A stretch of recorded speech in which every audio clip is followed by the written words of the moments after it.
Hey, what's up? I'm charging my phone now, so it's got a funny little angle. It's sitting on 20%, so I need to be careful for it. Anyway, going back, please go check out the previous parts to gauge your bearings, to figure out what in the world we're talking about. Otherwise, you're gonna be confused. I'm sorry, my phone charger, so it's not very stable. Okay, yeah, no, I don't know how many, I remember getting a dream, I don't know how many little boys and girls, that's where I last ended, from marketing. Cast spells on my career. Marketing, I was not part of marketing, but I was a project / program manager serving the department of marketing. So I every so often sent emails, ubiquitously so, on the program I was running to the marketing department. Do you understand? In my line of work, some of the girls and boys of which I did not work directly with on my projects, but they were people of interest, they were stakeholders, sufficiently enough for me to include them in my emails. And I don't know how many such girls and boys that I have not even spoken with personally, but I know their names, they're in my email list, and I know their faces. Put witchcraft on my career. Yeah, see, I started getting dreams of these little boys and girls doing things to me. One of them, I was even groveling at her feet, literally begging to be basically her fan. But it was not just marketing that slapped me like this, but just random dudes, Bako Network Group 1, some chick from phase 2. I used to work in phase 1, and phase 2 is on the other east or is it west wing of the organization. Hardly ever encounter, but just from seeing me walking up and down, boo, sorcery. It's like the devil was if it's a witch in the company, I am going to bring this thing against that woman. If it's a witch in the car, if motho a teng o rata dikorobela, if motho a teng o rata o loya di-career tsa di-colleague, if motho a teng o rata I'm gonna fetch anyone that has ever dabbled in the darkness, and they are all going to bewitch her. It not only were random strangers that were also colleagues, however, that put witchcraft on me, but it was also colleagues that I was close with. As in, they were friends. As in, we shared lunch and broke bread, and every so often I sometimes saw them outside of work and we had lunch.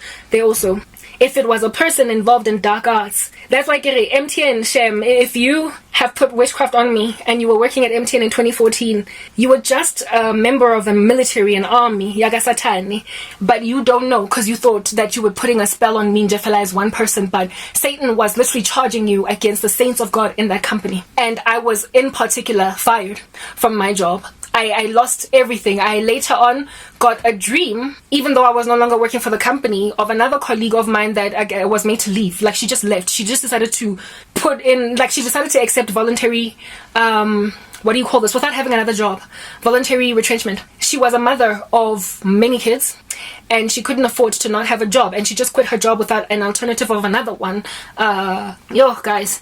Okay, in this dream, I don't want to explain individual dreams. I've just been through so much, so you can understand what my spiritual gifting has shown me. But in this particular dream, it was me, this girl, this colleague of mine, and one other colleague. And there was another colleague driving a car. And we were in the back seat of the car. The other colleague was in the front, next, passenger seat front. Basically, shotgun, ne?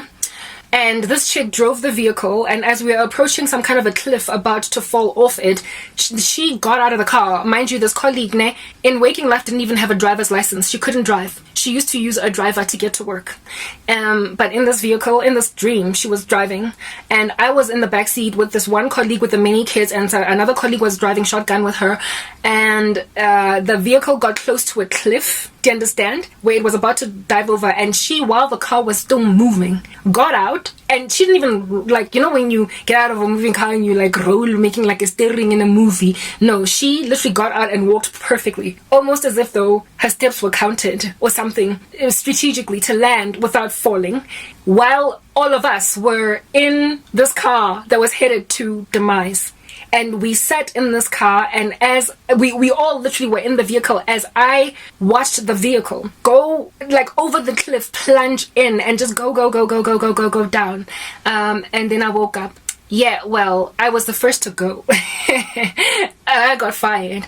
But the other colleague that I was sitting next to, the Lord showed me after I had lost my job, I didn't have contact with anybody, that this chick took voluntary retrenchment, despite the fact that she had kids and to take care of. She and her husband were both providing for the mortgage, You know, like those 50-50 situations, none of them could afford to just quit their jobs. And this chick just quit it without another one. When I was listening to Portia Mohau, she told me that there are certain people who cast spells to make people just go. Just walk away in Jefela from something that they should not. Just quit. Like quit a job when you need it to pay your mortgage. Quit a job when you need it to pay your car installment. Quit a job when you need it to pay your children's school fees. Walk away from a marriage just because a mistress said so. Because she wants your husband. Yeah.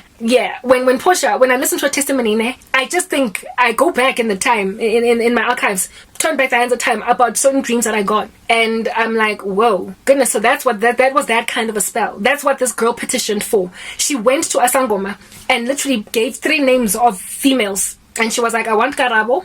Let's say the other 2 girls' names were Lerato and Pinky. I want Karabo, Lerato, and Pinky to leave MTN so that I can be promoted to senior project manager or program manager or whatever. She literally just hooked up a spell to say, I didn't leave. Me, I'm a Christian. I resist these things. I was fired. But Pinky and Lerato just quit.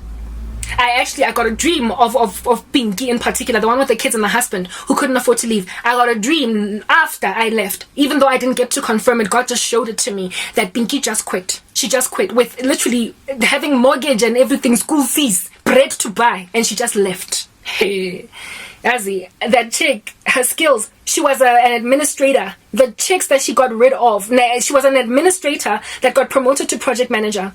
And the chicks that she got rid of the careers of, not careers, but to make them leave MTN, they were all much more senior than her. So if at all she was going to get like raised up the ladder, if she was going to grow fast, she had to get rid of these senior PMs because we would always be considered first above her before she would ever do anything. We had more experience, we had more qualifications. And so there was no way she was going to conquer that feat. She was not going to overwhelm that while we were still around. So she was like, just let them quit. Let them make them quit. But Karabo didn't quit because she's got the Holy Spirit. She doesn't respond to witchcraft. But you know what? They can force you out of a company by just firing you without cause. So she got what she wanted. I never really got to confirm whether or not Lerato left. But God definitely showed me that Pinky left. And I think the reason why the Lord showed me that Pinky left was because Pinky couldn't afford to leave.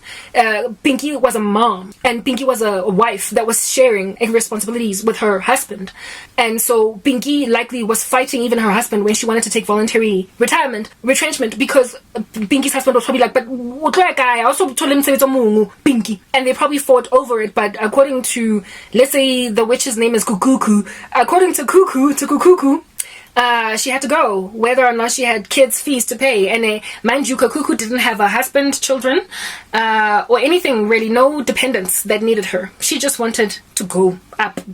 In spite of indaba yokuthi, and mind you, no Pinky wakhona, not only did she have many kids, one of them was a brand new baby, guys. Megamusha, like a new mom. She made a new mom leave a job despite needing it. Let's move on to the next part.